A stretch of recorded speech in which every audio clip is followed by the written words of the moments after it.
ಸುಳ್ಯ ತಾಲೂಕಿನಲ್ಲಿ ಕೃಷಿಕರ ಸಾಲ ಮನ್ನಾ ಯೋಜನೆಯಡಿ ಅರ್ಹ ಫಲಾನುಭವಿಗಳಿಗೆ ಸಾಲ ಮನ್ನಾ ಮೊತ್ತ ಜಮೆಯಾಗಿಲ್ಲ. ಈ ಗೊಂದಲವನ್ನು ಸರಿಪಡಿಸಿ 15 ದಿನಗಳ ಒಳಗೆ ರೈತರ ಖಾತೆಗಳಿಗೆ ಹಣ ಜಮೆ ಮಾಡಬೇಕು. ಇಲ್ಲದಿದ್ದರೆ ತಾಲೂಕು ಪಂಚಾಯತ್ನ ವಿಶೇಷ ಸಭೆ ಕರೆದು ಚರ್ಚಿಸಿ ಬೆಂಗಳೂರಿಗೆ ನಿಯೋಗ ಕರೆದುಕೊಂಡು ಹೋಗಿ ರೈತರಿಗೋಸ್ಕರ ಹೋರಾಟ ನಡೆಸಲಾಗುವುದೆಂದು ತಾಲೂಕು ಪಂಚಾಯತ್ ಸದಸ್ಯ ರಾಧಾಕೃಷ್ಣ ಬುಳ್ಳೂರು ಹೇಳಿದರು. ತಾಲೂಕು ಪಂಚಾಯತ್ ಸದಸ್ಯ ರಾಧಾಕೃಷ್ಣ ಬುಳ್ಳೂರು ವಿಷಯ ಪ್ರಸ್ತಾಪಿಸಿ, ಅಧಿಕಾರಿಗಳು ಸರ್ಕಾರದ ಆದೇಶಗಳನ್ನು ಪಾಲಿಸದಿದ್ದರಿಂದ ಅರ್ಹ ಫಲಾನುಭವಿಗಳ ಬ್ಯಾಂಕ್ ಖಾತೆಗಳಿಗೆ ಸಾಲ ಮನ್ನಾದ ಹಣ ಬಂದಿಲ್ಲ. ಈ ಬಗ್ಗೆ ಹಿಂದಿನ ಸಭೆಯಲ್ಲೂ ಕೂಡ ಸಹಾಯಕ ನಿಬಂಧಕರು ಬಂದು ಸಭೆಗೆ ತಪ್ಪು ಮಾಹಿತಿ ನೀಡಿ ತಿಂಗಳಾಂತ್ಯಕ್ಕೆ ಸಮಸ್ಯೆ ಸರಿಪಡಿಸುವ ಭರವಸೆಯನ್ನ ನೀಡಿದ್ರು. ಆದರೆ 2 ತಿಂಗಳು ಕಳೆದರೂ ಸಮಸ್ಯೆ ಪರಿಹಾರವಾಗಿಲ್ಲ. ಸಾಲ ಮನ್ನಾ ವಿಷಯದಲ್ಲಿ ದೊಡ್ಡ ಮಟ್ಟದಲ್ಲಿ ಲಾಭಿ ನಡೆಯುತ್ತಿದೆ ಎಂದು ಆರೋಪಿಸಿದ್ರು. ಕಡ್ಡಾಯವಾದ ಮಾರ್ಗಸೂಚಿಗಳು ಸರ್ಕಾರದ ಸುತ್ತೋಲೆಗಳಲ್ಲಿ ಮಾರ್ಗಸೂಚಿಗಳು ಇದ್ದು ನೀವು ಡಿಆರ್ ಎಆರ್ ನೀವು ಸೇರಿ ಏನ್ ಮಾಡಿದ್ದೀರಿ ಅಂತ ಅದನ್ನು ತೀರ ಹಾಕಿದ ಡೈರೆಕ್ಷನ್ ಡೈರೆಕ್ಷನ್ ಎಲ್ಲ ಸಿಇಒಗಳಿಗೆ ದಕ್ಷಿಣ ಕನ್ನಡ ಜಿಲ್ಲೆ ಸಿಇಒಗಳಿಗೆ ನೀವು ಡೈರೆಕ್ಷನ್ ಕೊಟ್ಟಿದ್ದೀರಿ. ಕೊಟ್ಟ ನಂತರ ಏನಾಯ್ತು ಅಂತ ಹೇಳಿದ್ರೆ ಹಣ ಸರ್ಕಾರದಿಂದ ಹಣ ಬಿಡುಗಡೆಯಾಗಿ ಬಂದದ್ದು ವಾಪಸ್ ಪುನಃ ಎಫೆಕ್ಟ್ಸ್ಗೆ ಹೋಯ್ತು. ಆ ಹಣ ಎಫೆಕ್ಟ್ಸ್ಗೆ ಹೋಯ್ತು. ನಾನು ಮಾಡಿ 30 ತಾರೀಕಿಗೆ ಮಾಡದೆ ಹೋದ್ರೆ ನಾವು ವ್ಯವಸ್ಥೆಗಳನ್ನೇ ಬದಲಾವಣೆ ಮಾಡ್ತೇವೆ ಅಂತ ಹೇಳಿದ್ರೆ ನಮ್ಮ ಮಾಡಿಕೊಂಡೇ ಇದನ್ನ ನೀವು ಮಾಡದೇ ಇದ್ರೆ ಮತ್ತೆ ನೀವು ಹೇಳಿದ ಯಾವುದೇ ವಿಚಾರಗಳನ್ನು ನೀವು ಒಂದಿಷ್ಟು ಸಭೆಗಳಲ್ಲಿ ನೀವು ಮಂಡಿಸಬೇಕಾದ. ಇದಕ್ಕೆ ಉತ್ತರಿಸಿದ ಸಹಕಾರ ಇಲಾಖೆ ಅಧಿಕಾರಿ, ಸುಳ್ಯ ತಾಲೂಕಿನಲ್ಲಿ ಸಾಲಮನ್ನಾ ಯೋಜನೆಯಡಿಯಲ್ಲಿ 14,113 ಜನ ರೈತರಿಗೆ ಸಾಲಮನ್ನಾ ಯೋಜನೆಗೆ ಪ್ರಸ್ತಾವನೆ ಸಲ್ಲಿಕೆಯಾಗಿತ್ತು. ಇದರಲ್ಲಿ 10,180 ಮಂದಿಯನ್ನ ಮಾತ್ರ ಅರ್ಹ ಫಲಾನುಭವಿಗಳೆಂದು ಗ್ರೀನ್ ಲಿಸ್ಟ್ಗೆ ಸೇರಿಸಲಾಗಿತ್ತು. ಅರ್ಹ ಫಲಾನುಭವಿಗಳಲ್ಲಿ 9,047 ಮಂದಿ ರೈತರಿಗೆ ಸಾಲ ಮನ್ನಾ ಜಮೆಯಾಗಿದೆ. ಇನ್ನೂ ಕೂಡ 1,837 ಮಂದಿಯ ದಾಖಲೆಗಳಲ್ಲಿ ಗೊಂದಲಗಳಿಂದಾಗಿ ಸಾಲ ಮನ್ನಾ ಹಣ ಬಂದಿಲ್ಲ. ರೇಷನ್ ಕಾರ್ಡ್, ಆಧಾರ್ ಕಾರ್ಡ್ ಮತ್ತು ಆರ್ಟಿಸಿಯಲ್ಲಿನ ಗೊಂದಲಗಳಿಂದ ಸಾಧ್ಯವಾಗಿಲ್ಲ.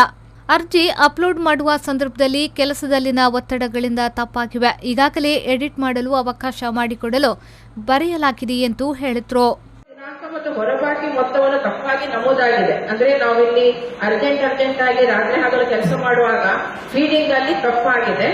ಅಲ್ಲಿ ಆ ಫೀಡಿಂಗಿಗೆ ತಪ್ಪನ್ನು ಎಡಿಟ್ ಆಪ್ಷನ್ ಕೊಡೋದಕ್ಕೋಸ್ಕರ ಈಗಾಗಲೇ ನಾವು ಇಲಾಖೆಯನ್ನು ಕೇಳ್ಕೊಂಡಿದ್ದೇವೆ. ಅದಕ್ಕೆ ನಮ್ಗೆ ಎಡಿಟ್ ಆಪ್ಷನ್ಗೆ ಅವಕಾಶ ಮಾಡಿಕೊಡಿ ಅಂತ. ಸೊ ಈಗ ಎಡಿಟ್ ಆಪ್ಷನ್ಗೆ ಕಾಯ್ತಾ ಇದ್ದೇವೆ. ಅಂದ್ರೆ ಅಲ್ಲಿ ಏನಾಗಿದೆ ಅಂತ ಸರ್, ಡಿಸಿಸಿ ಬ್ಯಾಂಕ್ ಇಂದ ನೇರವಾಗಿ ಸಾಲ ಬೆಳೆ ಸಾಲ ಮನ್ನಾವಾಗಿ ಇದಾಗಿದೆ. ನಾವು ಡಿಸಿಸಿ ಬ್ಯಾಂಕ್ ಇಂದ ಏನ್ ಸಾಲ ತಗೊಳ್ತಾ ಇದ್ದೇವೆ ಅದು ಕ್ಲಿಯರ್ ಕಟ್ ಆಗಿ ನಮ್ಗೆ ಅಲ್ಲಿ ಜಮೆ ಆಗಿದೆ. ಆದ್ರೆ ಓನ್ ಫಂಡ್ ಇಂದಂತ ಕೊಟ್ಟಂತಹ ಸಂಘಗಳು ಅಲ್ಲಿ ಸ್ವಲ್ಪ ARCS ಲಾಗಿನ್ ನಲ್ಲಿ ಅದಕ್ಕೆ ಎಡಿಟ್ ಆಪ್ಷನ್ ಕೊಟ್ಟಲ್ಲಿ ನಮ್ಗೆ ಈ ಸಮಸ್ಯೆ ಸ್ವಲ್ಪ ಪರಿಹಾರ ಆಗುತ್ತೆ ಸರ್. ಇನ್ನು ಕೆಲವು ನಮ್ಮ ಹೊಸ ಸರ್ಕ್ಯುಲರ್ ಪ್ರಕಾರ ಕುಟುಂಬದ ಸದಸ್ಯರಿಗೆ ಪಿಂಚಣಿ, ಸಂಬಳ ಮತ್ತು ಇನ್ಕಮ್ ಟ್ಯಾಕ್ಸ್ ಈಗ ಏನಾಗಿದೆ ಅಂದ್ರೆ ಸರ್ಕ್ಯುಲರ್ ಬದಲಾವಣೆ ಮಾಡಿ. ಜಿಲ್ಲಾ ಪಂಚಾಯತ್ ಸದಸ್ಯ ಹರೀಶ್ ಕಂಜಿಪಿಲಿಯವರು ಮಾತನಾಡಿ, ತಾಲೂಕಿನ ಸಹಕಾರಿ ಸಂಘಗಳಲ್ಲಿ ಸುಮಾರು 60% ರೈತರು ರೂಪೇ ಕಾರ್ಡ್ಗಳನ್ನು ಸಾಲ ಮನ್ನಾದ ಸಮಯದಲ್ಲಿ ಪಾವತಿ ಮಾಡಿದ್ರು. ಆದರೆ ಅಧಿಕಾರಿಗಳ ನಿರ್ಲಕ್ಷ್ಯದಿಂದ ಸುಮಾರು 800 ಕೋಟಿ ರೂಪಾಯಿ ಹಣ ಅಪೆಕ್ಸ್ ಬ್ಯಾಂಕಿಗೆ ಹೋಯಿತು. ಇದು ರೈತರಿಂದ ಆದ ತಪ್ಪುಗಳಲ್ಲ, ಅಧಿಕಾರಿಗಳಿಂದ ತಪ್ಪು ಆದ ಕಾರಣ ರೈತರ ಕಷ್ಟ ಕಾಲದಲ್ಲಿ ಅವರಿಗೆ ಹಣ ಸಂದಾಯ ಆಗಿಲ್ಲ ಎಂದು ಹೇಳಿದರು. ಗ್ರೀನ್ ಲಿಸ್ಟ್ಗೆ ಬಂದಿರತಕ್ಕಂತ 1,990 ಅವರಿಗೆ ಹಣ ಬಂದಿಲ್ಲ. ಒಂದು. ಎರಡನೇದಾಗಿ ಮಿಸ್ ಮ್ಯಾಚಿಂಗ್, ಅದು ಆಧಾರ್ ಇರಬಹುದು, ರೇಷನ್ ಇರಬಹುದು ಅಥವಾ ಆರ್ಟಿಸಿ, ಇದು ಕ್ಲಿಯರ್ ಆಗಿ ಹೋದ್ರೆ ಮಾತ್ರ ಅದು ಗ್ರೀನ್ ಲಿಸ್ಟ್ಗೆ ಬರುವಂತದ್ದು. ಈ ಮಿಸ್ ಮ್ಯಾಚಿಂಗ್ ಏನಿದೆ, ಆರ್ಟಿಸಿ ಇರ್ಬೋದು, ಆಧಾರ್ ಇರ್ಬೋದು, ಇದನ್ನ ಇನ್ನು ನೀವು ಕಷ್ಟ ಸಮಯದಲ್ಲಿ ಕ್ಲಿಯರ್ ಮಾಡಬೇಕು. ಯಾಕಂದ್ರೆ ಇವತ್ತು ಬಜೆಟ್ ಆಗ್ತಕ್ಕಂಥ ಸಂದರ್ಭ, ಇನ್ನು 1 ತಿಂಗಳಲ್ಲಿ ಬಜೆಟ್ ಆದ ಮೇಲೆ ನಿಮಗೆ ಅದಕ್ಕೆ ಈ ಮಿಸ್ ಮ್ಯಾಚಿಂಗ್ ಇರ್ತಕ್ಕಂಥ ರೈತರಿಗೆ ಹಣಕ್ಕೆ ಪುನಃ ಏನು ಬಜೆಟ್ ಅಲ್ಲಿ ಅನುದಾನವನ್ನ ಇಡಬೇಕು. ಒಳಗಡೆ ಅದನ್ನ ಕ್ಲಿಯರ್ ಮಾಡಿಸುವಂತ ಕೆಲಸ ಕಾರ್ಯಗಳನ್ನ ನೀವು ಮಾಡಿದ್ರೆ ಮಾತ್ರ ರೈತರಿಗೆ ಅನುದಾನಗಳನ್ನ ಬರುವುದು. ಅದನ್ನ ಶ್ರದ್ಧೆ ಇಟ್ಟು ಚುನಾವಣೆ ಅಂತ ಹೇಳಿ ಅದನ್ನ ಇದು ಮಾಡಬೇಡಿ. ಚುನಾವಣೆಗಳು ಮ್ಯಾಕ್ಸಿಮಮ್ ಮುಂದಿದೆ. ಒಂದೊಂದು ತಾಲೂಕಲ್ಲಿ 2-3 ಸೊಸೈಟಿಗಳ ಚುನಾವಣೆಗಳಿರ್ಬೋದು. ತಾಲೂಕಿನಲ್ಲಿ ಮಂಜೂರಾದ 10 ಅಂಬೇಡ್ಕರ್ ಭವನ ಕಾಮಗಾರಿಗಳು 4 ವರ್ಷ ಕಳೆದರೂ ಆರಂಭವಾಗಿಲ್ಲ. ಜಮೀನು ಮಂಜೂರಾತಿಗೆ ಬಾಕಿ ಇರುವ ಎಡಮಂಗಲ ಮತ್ತು ದೇವಚಳ ಅಂಬೇಡ್ಕರ್ ಭವನದ ಮಂಜೂರಾತಿಯನ್ನ 15 ದಿನಗಳ ಒಳಗಾಗಿ ಮುಗಿಸಬೇಕೆಂದು ಕಂದಾಯ ಮತ್ತು ಸಮಾಜ ಕಲ್ಯಾಣ ಇಲಾಖೆಗೆ ಸೂಚನೆ ನೀಡಲಾಗಿತ್ತು. ಆದರೆ 2 ತಿಂಗಳು ಕಳೆದರೂ ಆಗಿಲ್ಲ. ಕಂದಾಯ ಮತ್ತು ಅರಣ್ಯ ಇಲಾಖೆಯ ಯಾವ ಕೆಲಸಗಳು ಆಗುತ್ತಿಲ್ಲ. ಇದರ ಸಮಸ್ಯೆ ಪರಿಹಾರಕ್ಕೆ ನೇಮಿಸಿದ ಸದನ ಸಮಿತಿ ಕೂಡ ಸಭೆ ನಡೆಸಿಲ್ಲ ಎಂದು ರಾಧಾಕೃಷ್ಣ ಬೊಳ್ಳೂರು ಆಕ್ರೋಶ ವ್ಯಕ್ತಪಡಿಸಿದರು.